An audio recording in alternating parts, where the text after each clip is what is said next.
Today we are going to practice the morning routine, which is a system of massage, mainly from the neck up, to wake up the whole body and to start the day with a sense of calmness and being awake in a relaxed way and filled with energy, ready to start the day.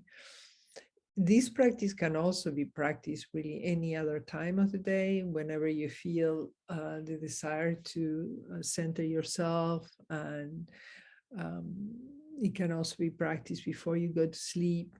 But I like to call it the morning routine because it's such a wonderful routine that I want to make sure that I have it done, which I do every day. I practice the morning routine, and if I put it in the very early part of the day before all the other busy life that I have happens, and sometimes at night when it's also not so inclined to do practices, then we know for sure that this one has been done in the early morning.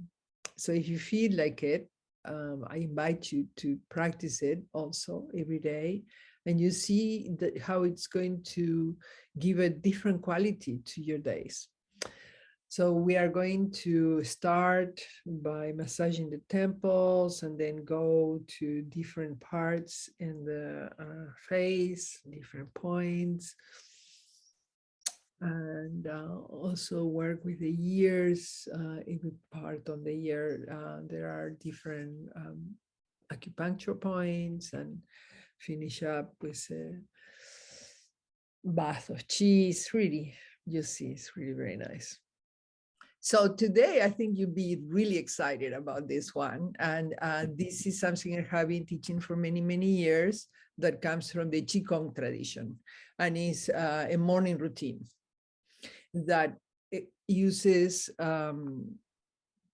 release points and specific points, the same that with the tapping, we were using specific points in this morning routine, which is mainly from the neck up. So a territory you know very well.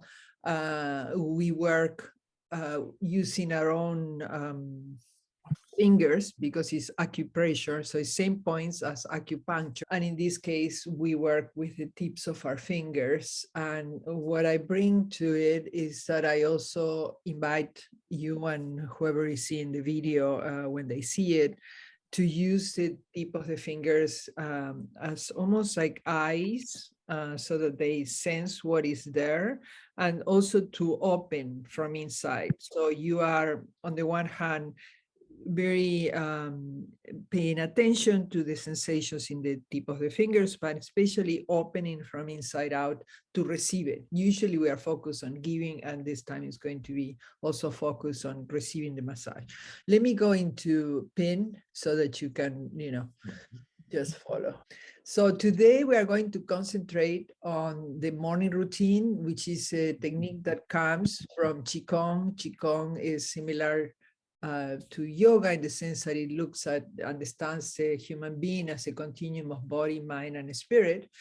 And we have here with us Sue Carter and Stephen Porges, and experts on oxytocin, the hormone of compassion and love, and on the polyvagal theory, then the nervous system, the autonomic nervous system, how to befriend your nervous system. So they will also bring their own understanding to the practice. And today, mainly we are practicing together. So, but we invite you to be part of the practice too.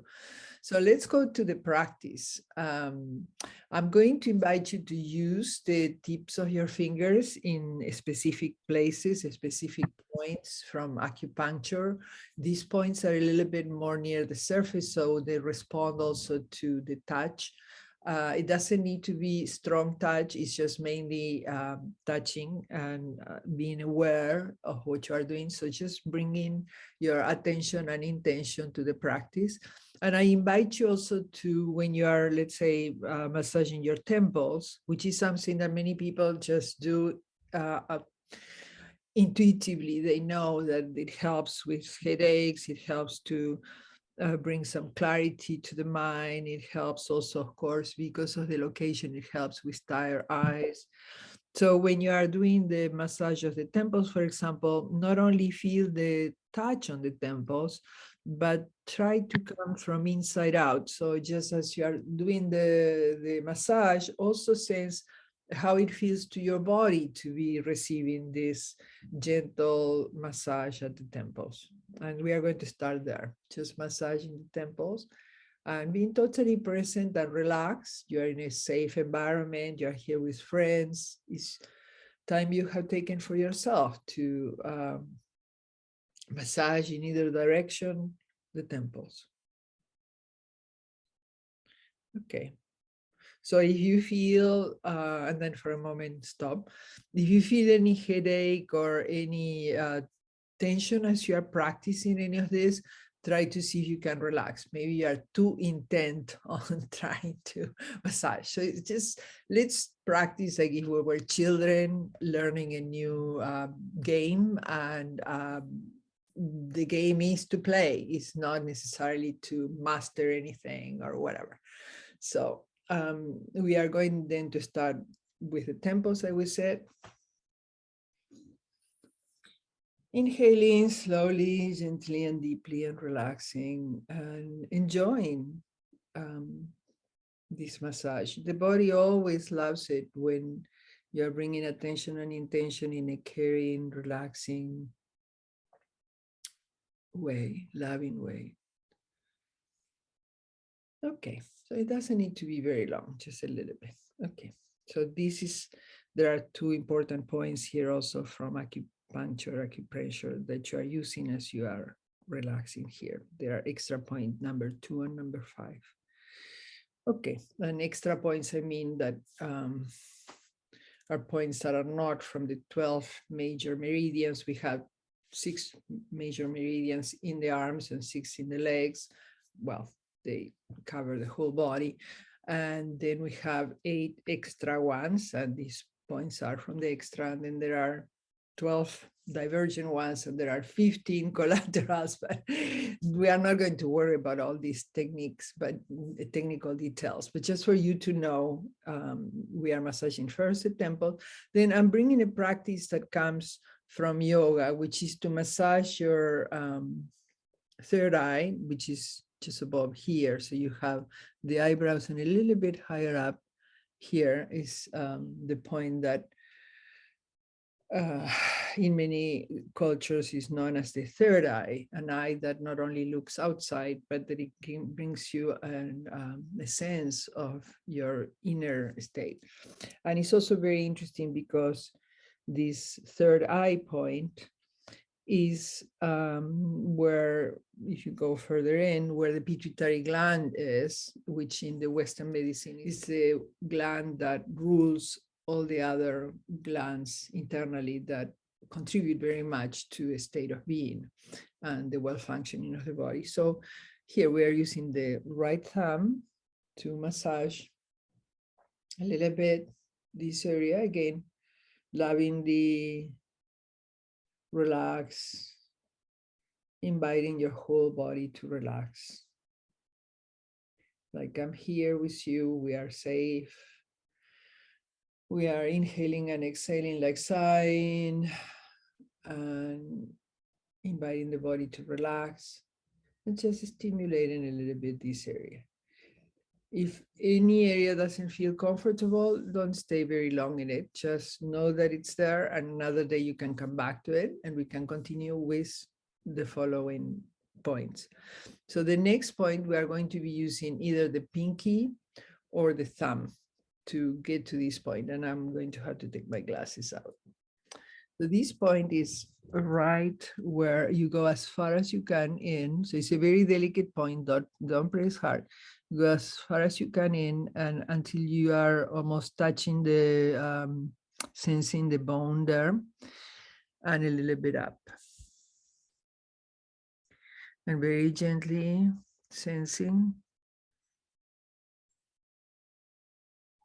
This point is urinary bladder 1 point. It's also called bright eyes, and it's very good for your eyes when they are tired from working at the computer or reading too much or whatever problem with the eyes. This is a good point to bring some healing. Don't press hard, just very gently touch there and breathe again, inhaling, exhaling like sighing.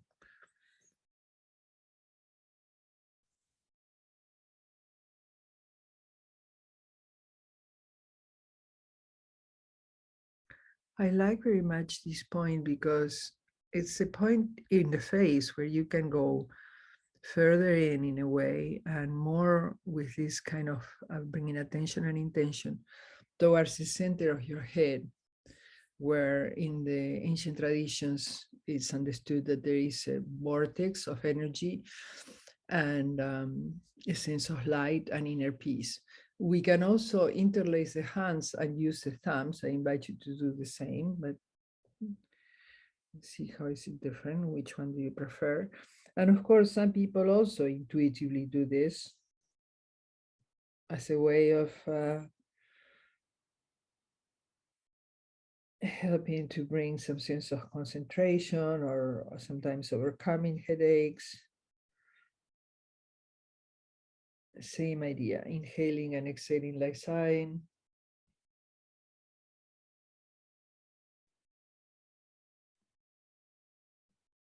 Relaxing the muscles of your face. Maybe having a gentle smile, which also helps to relax the face and everything and the space inside. Which one do you prefer, the thumbs or the pinkies? The pinky is more acute. Yeah. In terms of the feelings. And the feelings are quite visceral. They are quite low. So they are feeding into a vagal circuit. You can literally feel it. Because when you say like bladder, it's part of your subdiaphragmatic areas as well. Right. And the urinary bladder is very interesting, the urinary bladder meridian, because it starts here, it goes up, and then over the head, and then it becomes like 4. And it goes all the way back and all the way behind the legs, and then all out through the little pinky of the toes.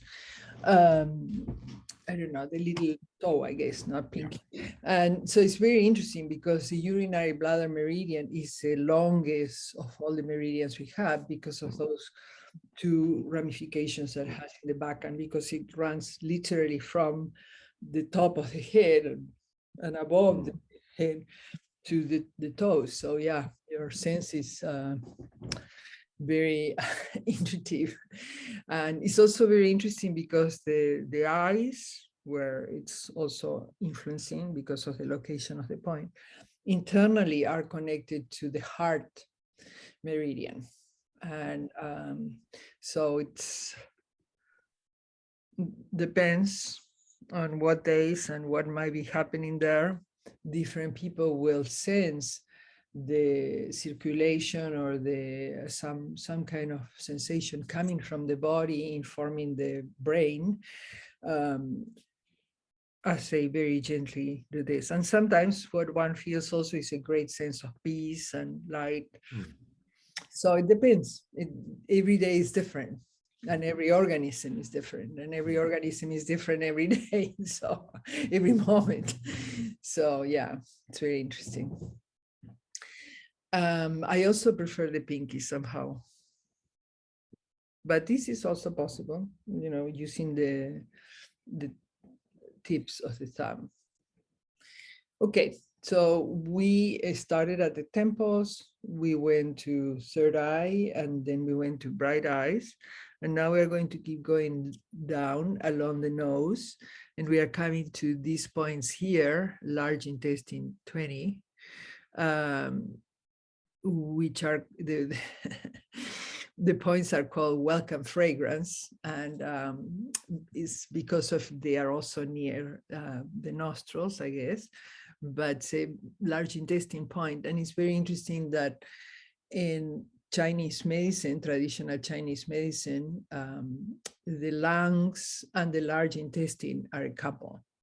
So we are here working mainly with these points that we have seen also when we were doing our practices of pranayama, of breath practices. These points are very good for opening the sinus. You'll notice if you do small circles and then push out, that you can breathe better, and you can also open the sinus by going a little bit further down and pressing up here at the cheekbone, almost in line with the orbit, with the pupils, in the eyes. This is another point good for opening the sinus. So large intestine 20, welcome fragrance, and stomach 3, facial beauty. These are names that the Chinese have given them because the points, because also not only we can breathe better, appreciate the fragrance better by dispelling blockage in the sinus, but these are also good for swelling in the face and among other, and stomach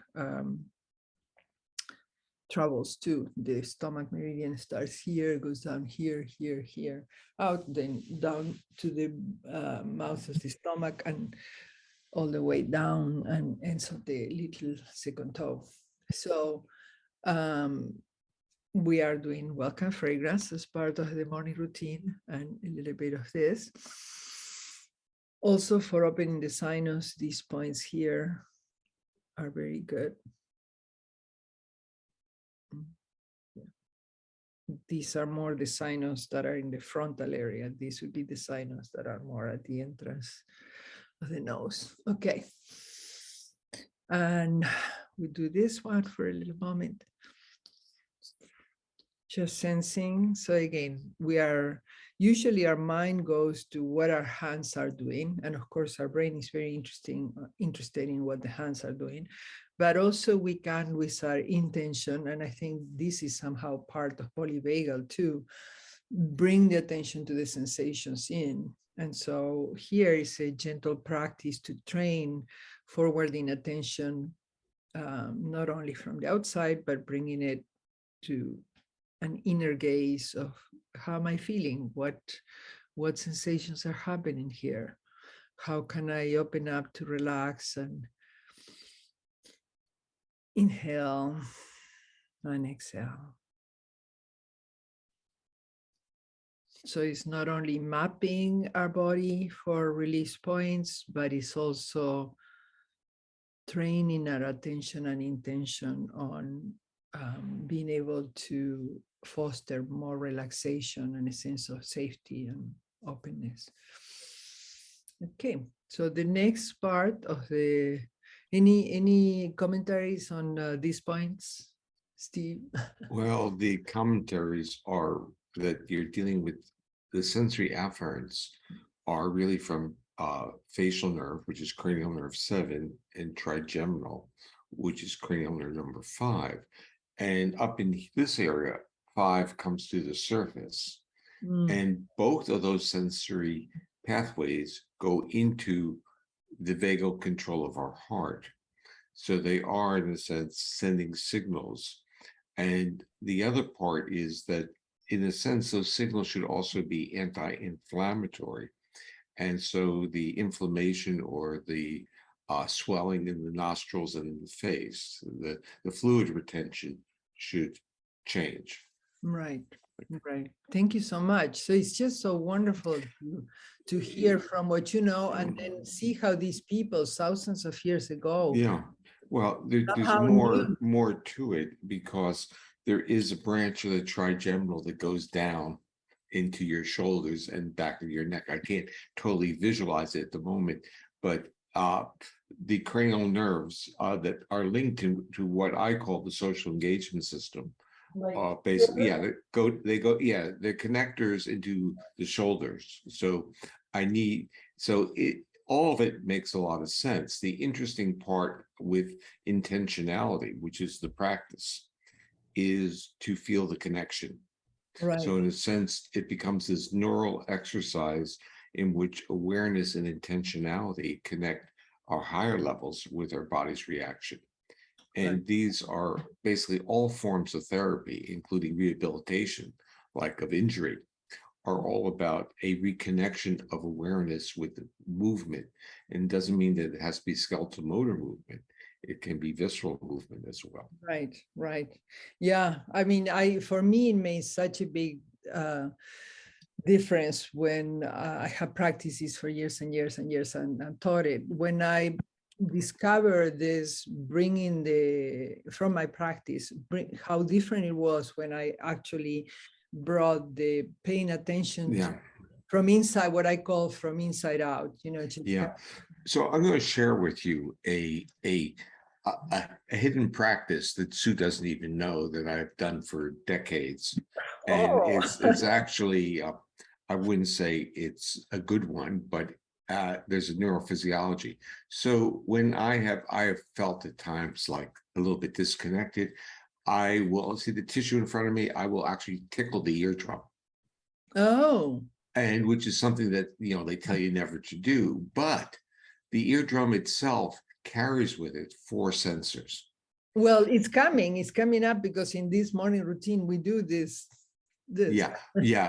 Well, you're putting pressure against the eardrum, which will do the same thing, and it carries 4 sensors for that trigeminal, the facial, the vagus, and also the accessory nerve. And the accessory is what goes also back, I think. So in a sense, when we listen and we get intentional listening, where we're focused on what we're listening, in the Orient, or let's say Japanese and Chinese, especially comes from Chinese, the pictograph for listening is hearing and heart and intention. So it is all what we're doing, that we connect our intentionality with our visceral feelings through the stimulation of these afferents. And since they're portals into the integration of a mind body, I mean, so in science, we'd call it a brain body. In our life, we talk about mind body. In a sense, our thoughts impact on our physiology, and our physiology impacts on our thoughts. It's very interesting, because in this ideogram of the heart being included in listening, I did some research on learning to learn, and in learning there is also the heart. And I think all those practices of mainly basing the learning on experiential was what made me also not only in the academic, but here, that unless the heart is involved, there is no memory, there is no registration somehow. Yeah, but there's another part, and this is where I started in my research in the 60s, and it was on heart rate patterning. So when your heart rate stabilizes, in a sense, when you have intentionality of attention, sustained attention, there is a retraction of this neurovagal influence. It enables you to detect specific information. It's our evolutionary adjustment. The heart is very much part of our neural regulation. The heart sets the platform for our attention, which is really, if you have problems learning, it means that you can't regulate that vagal brake to have that intentionality. And that has actually been documented, not with the philosophical interpretation, but really as an operational measure that heart rate patterns detect intentionality and mental effort. I think that's what's so beautiful about the polyvagal theory, and about, many of the understandings that we are slowly getting into academics, of the importance of experiential and of love and of safety. Because unless there is safety and love and motivation from the student to learn, not because of the grade, but because it really is fascinated by the subject and how it's related to their lives and all that, there is no memory. The other part that I want to go back on in terms of what you're saying is that real learning, can only occur when we are physiologically safe. Because when we're not physiologically safe, our resources are diverted from creativity, from problem solving, to defenses. Right. And so our worldview of punishing and rewarding doesn't really work when it gets to complex ideas. It may do very well with lever pressing or button pressing, but it doesn't do well with complex problem solving. And we are basically, as a nervous system, we're complex solvers. That's what we do. Yeah, we'll have to have another dialogue with this, because I went through the same experience, trying to bring into academics the experiential learning through service learning, and many things that at the time were, no, you're not being academic enough. Yeah. We'll have another conversation. Yeah, the final point is that the emphasis that you're making in today's teachings is really the importance of intentionality and top-down regulation that leads to bodily homeostasis or bodily health. And this is true, totally true, but a medical worldview or medical world that we live in tends to negate the importance of these top-down, identifiable and measurable neural mechanisms. So they think organs get healthy or diseased by being an organ in your body, not in terms of any connection, like we're emphasizing heart and thought, heart and attention, heart and listening. That's not a very difficult code to break, is really what I'm saying. You can measure that those are real, and there's a neural connection between the brain processes of intentionality, processing, attention, listening, and what is going on in our heart through a neural connection. And likewise, the status of our heart, whether our body is under fighting a pathogen, or we don't eat, or we're ill and we need a metabolic output, or we come from a food insecure family, so hunger, we can't learn, we can't be nice to each other. Right.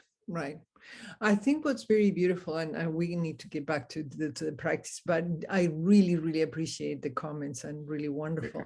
What the hope is that, in having introduced, for example, mindfulness, showing people the importance of becoming more aware and also more mindful of the ways they respond or react in whatever measure they can. And then also the work of people like Francisco Varela and Humberto Maturana from Chile, and with the Dalai Lama. And all of these were scientists that were also meditators and Buddhists. And there is a beautiful interview with Francisco Varela, and he was in the last months of his life, and they were doing a lot of procedures on him. And he said the procedures in themselves are perfect, they are correct technically, but what they are not including is the participation of the patient, and beyond finally being able to be healed or not, it's very important how the patient participates, in this case himself, to do his own healing in all this process. So I think what slowly we are getting there is it's very slow, but from many different angles this is coming in. And so but we need to have a whole dialogue about this also, because when I was talking about remembering, I think I used memorizing. I didn't mean to say memorize by itself, but I meant remembering, because I'm with you. Memorizing doesn't help, because we are always under new situations, and we need to bring the discovery and new paradigms, because many of the problems we have are from looking at the problem with the old ways, which created more problems. So, but let's go to the practice, because I'm seeing our other student here is trying to remember, what did we do? So we go like our our temples. Yes, very good. Bringing the attention and intention there. And then we go to the third eye. And sometimes, like naturally my hand went to my heart. So this is a main vortex of energy. This is another main vortex of energy. We're going to work another day on this. And the third big vortex of energy is at the abdomen, a little bit under the navel. So we are just massaging here. And if you want some extra sense of calmness, maybe you like to have your hand at the heart. Okay, and then we went to bright eyes.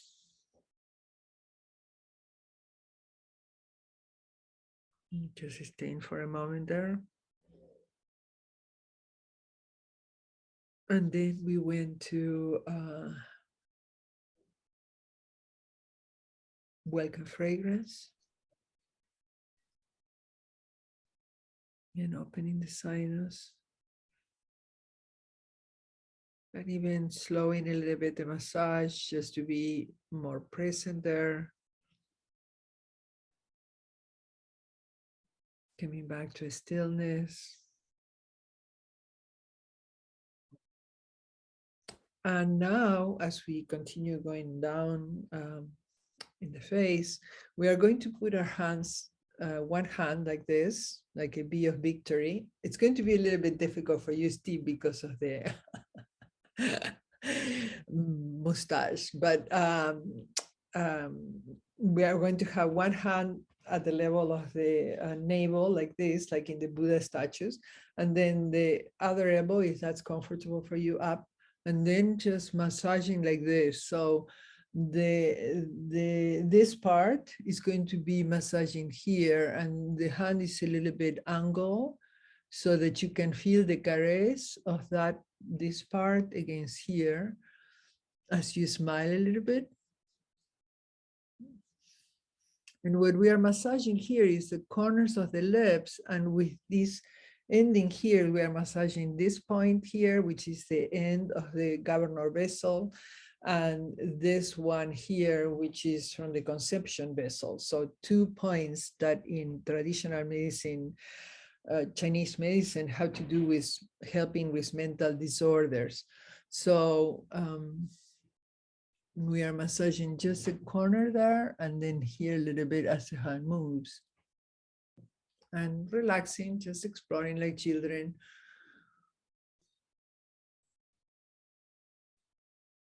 And then using the other hand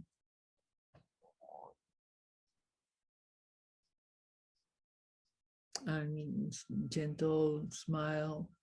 Doesn't need to be very big. And smiling relaxes immediately all the face. And it's another way of communicating, right? So let me see. What I was seeing was this, perhaps because here is uncomfortable to massage, but the idea would be to angle it a little bit instead of having it just here. Because you also want to get to the curve your fingers? Yeah, they are slightly curved, right? And the thing is here, the heart meridian goes from the armpit here, and then another bifurcation comes to the side of the hips, but also the large intestine on its way to here, that meridian also passes through here. The liver has bifurcations that also come here. Different meridians have, this is an area that's very much innervated by different kinds of meridians. So it's so important to smile for the heart and also for exercising this part and this one. So I'm going to be, again, putting this thing maybe onto pin. Let me just view guys. Okay, and then we are going to just close our eyes and concentrate a little bit on sensing from inside out this massage, like children exploring, what is this? Gentle smile. And then the other side, relaxing shoulders, face, neck.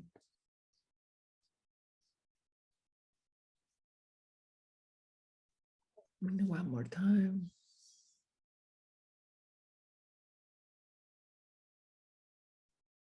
And this. And then for a moment, just sensing the sensations that come from this massage, following the sensations until they become like an echo of themselves.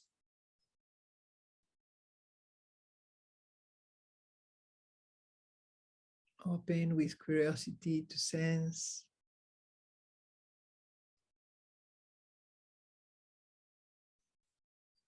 The sensations spread and expand.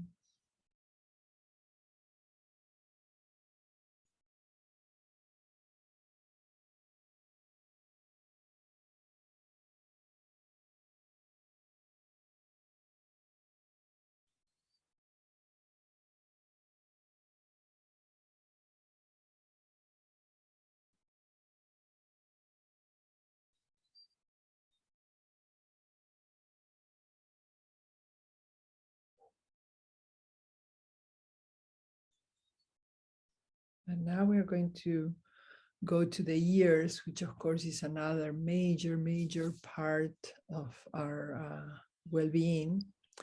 The whole body is represented in the ears, also in the hands and in the feet and the tongue. Several of the vital organs are represented there. And in the ears, I mean, some acupuncturists only treat the ears. They put like little balls that to treat the liver, the heart, the kidneys, addictions, you name it, you know. So the whole body is represented in the ear, like if it was an inverted homunculus, so with the head down and then the spine going this way. And in this morning routine, we are going to massage the ears, starting by, we're going to use the fingers like this, the index finger and the thumb.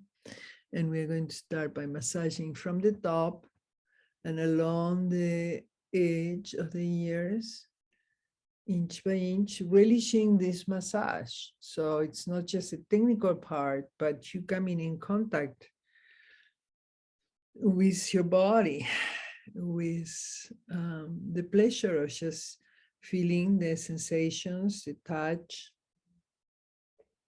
very personal contact with your ears, also pulling them gently a little bit. Now going into this upper part, and then the crevices down here, and also the whole area of the ear has points, very important points. And then we end up by engaging the fingers, making a little pressure inside and then popping out.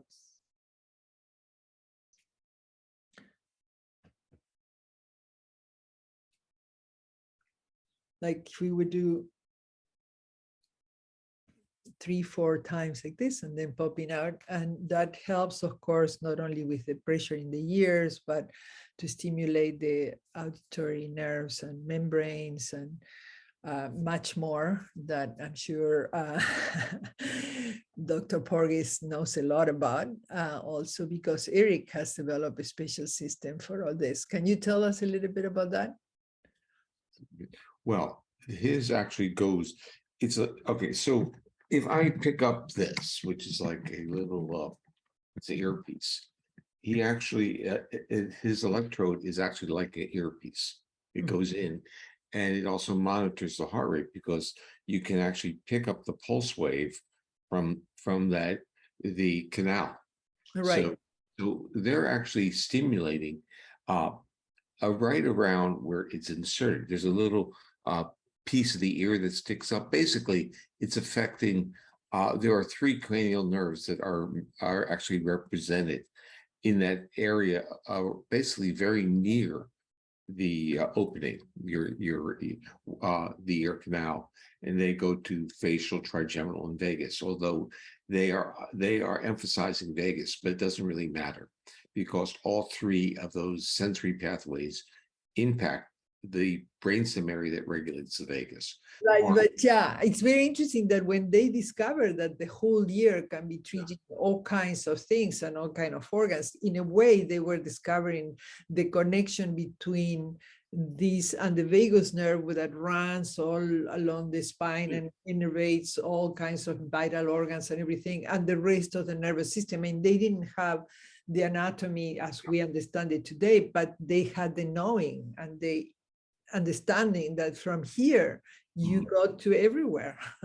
So you have basically convergence between what was called auricular acupuncture, auricular vagal nerve stimulation. One is contemporary neuroscience and one is ancient traditions, and they come to the same place. Right, beautiful. So it's very interesting. And actually, Sue and I are speaking at a conference on auricular stimulation in a year or so, I think, in Europe. Oh, beautiful. Now, the other part that I forgot to mention about Eric's device is not only does it do that stimulation, it's recording the heart rate pattern to get an index of the vagal regulation at that moment and determining what stimulation needs to be delivered. So it is a closed feedback loop. And so it's basically unique and very important because implicit in it is that there is a feedback loop that's important to maintain. Exactly. And this is different than saying, can I hack the system? Can I stimulate it? It's saying, yeah, you can stimulate it, but let's see what it's doing. And then we'll determine how much we need to use it to optimize that feedback loop. Perfect. Perfect. Beautiful. Yeah, very important to keep integrating and understanding, Yeah. knowing that is really an organism, that it is a network, that it has reverberation and connections everywhere. And let's go back to the practice itself to remember. We experienced the temples and then the third eye, and then bright eyes. And then what? Which was the next one? The here. This one is so important. And with a gentle smile. And then we came to the ears, and we started with this age of the ears. And again, enjoying. Usually I tell my students, imagine someone you really like is giving you this ear massage. Then imagine that you are the one that really likes you, who are giving yourself this massage inch by inch, because really there are points everywhere. And then you go into different areas, like this first part here, and then there's another special part here. There's another section here, and then there is this one.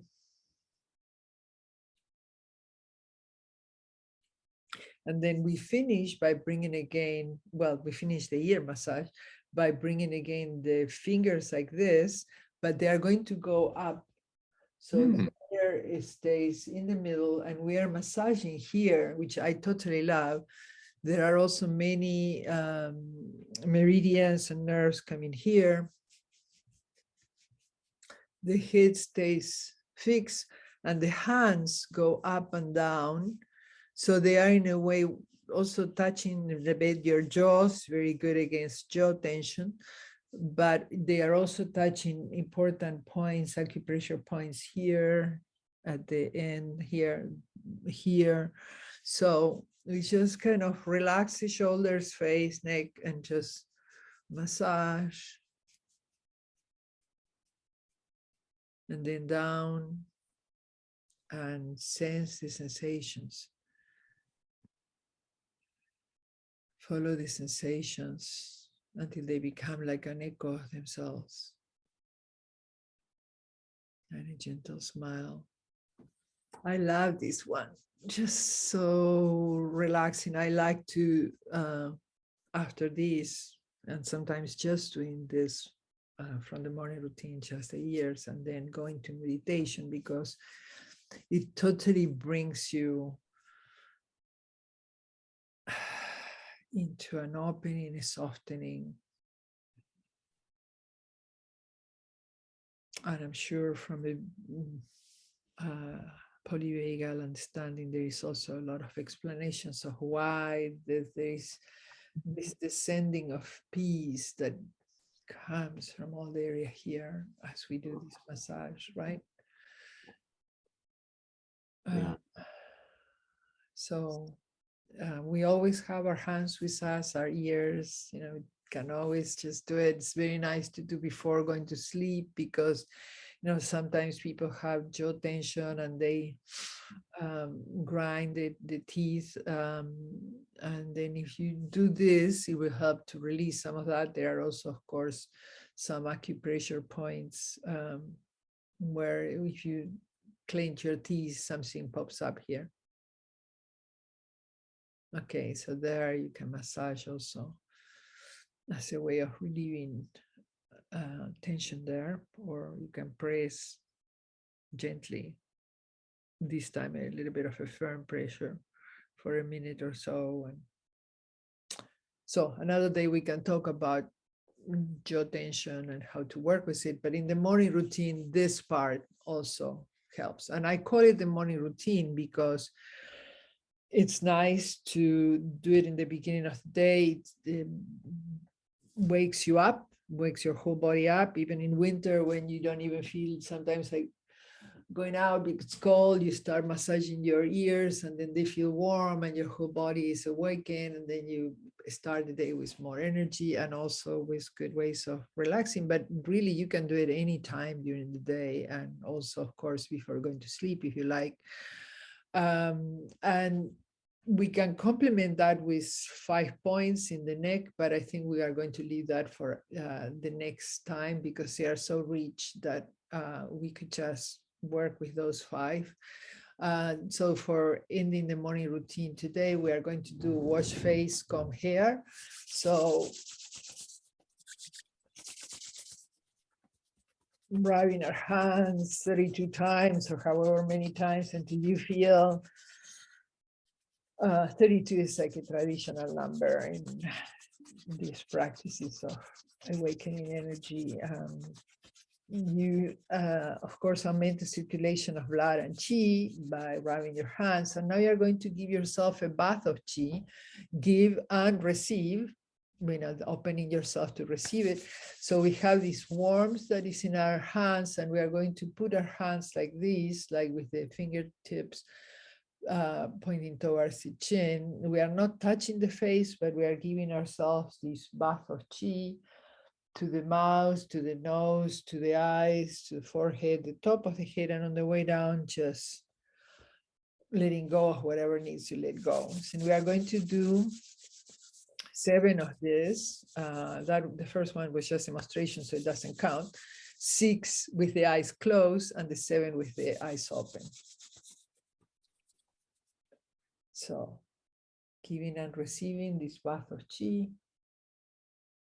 Chi being the vital energy that helps everything to function well. And having this sense of releasing, letting go on the way down.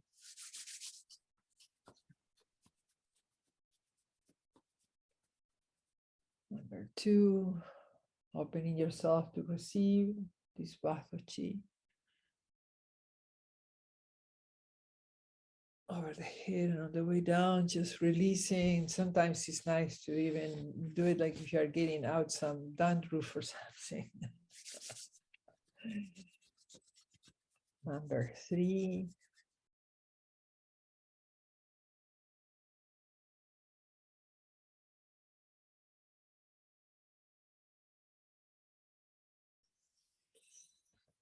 Wash face, comb hair, washing your energetic face and hair.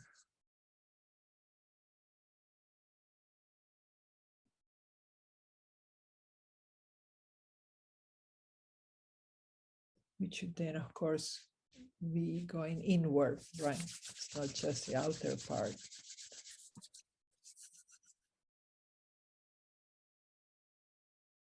Bring yourself to a space of safety, of openness, relaxation, healing. I lose count, so I'm going to think that this is number 6.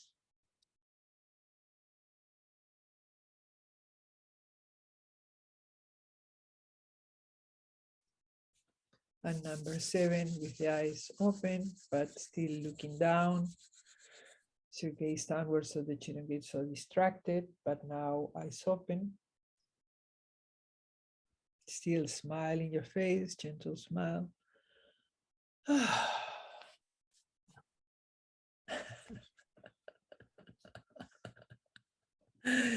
So letting go of whatever needs to be let go. I mean, I love from Qigong that there are so many practices of just letting everything flow down, down, down, and out through the feet, or along the arms and out from the arms. It just feels like one really is getting rid of stagnation and also inviting this sense of opening and of course in a state of open flow relaxation, we can more easily come back into balance, homeostasis. So how was it? This is the morning routine. It's great. Thank you. It's one of the favorites for my students, you know, for years. Yes, it's easy. Yeah. How do you feel? Excellent. Relax. Relax, relax. That's the best compliment in Chinese medicine. When the teachers ask, how do you feel? And they say, relax. Oh, then it's good. That's it. Great. It's interesting that for a lot of people, if they say that they're also saying that it didn't do anything because they don't respect how hard it is to relax. Right, right. But relaxation it's like it's being re-embodied, and that's a gift. Right, right. And it's coming back to the present moment and giving the mind and the whole organism a break, because our natural state is to be figuring things out, worrying about things, regretting things, carrying lots of burdens about the past, about the future. And when one can come back to a simple moment of being present and relaxed, is joy, really. It's healing. One doesn't need much more. Yeah.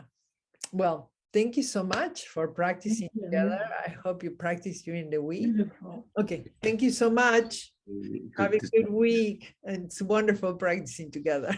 Thank you. Well, I hope you enjoy the practice, and I hope you feel inspired to practice every day, and that this video helps you to master the morning routine. When I say master, don't put extra burden on it. Practice the morning routine almost like a child that's discovering about sensations in the body, about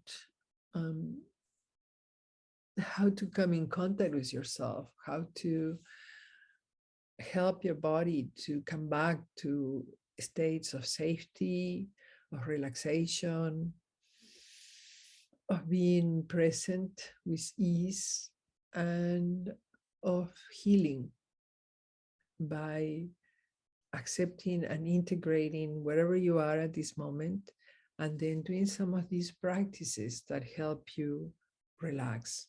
Also, your mind is always busy figuring out one thing or the other, so it's good to give it something to hook itself on, at the same time that the practice is in itself relaxing. And so it brings you totally in the present moment, and it helps to develop a greater understanding of yourself as not only a thinking head, but a body that goes through different physiological states, and that it always appreciates having the inhabitant of the body bringing the attention and the care to have everything flowing at ease and in the journey of healing and of maintaining better and better health.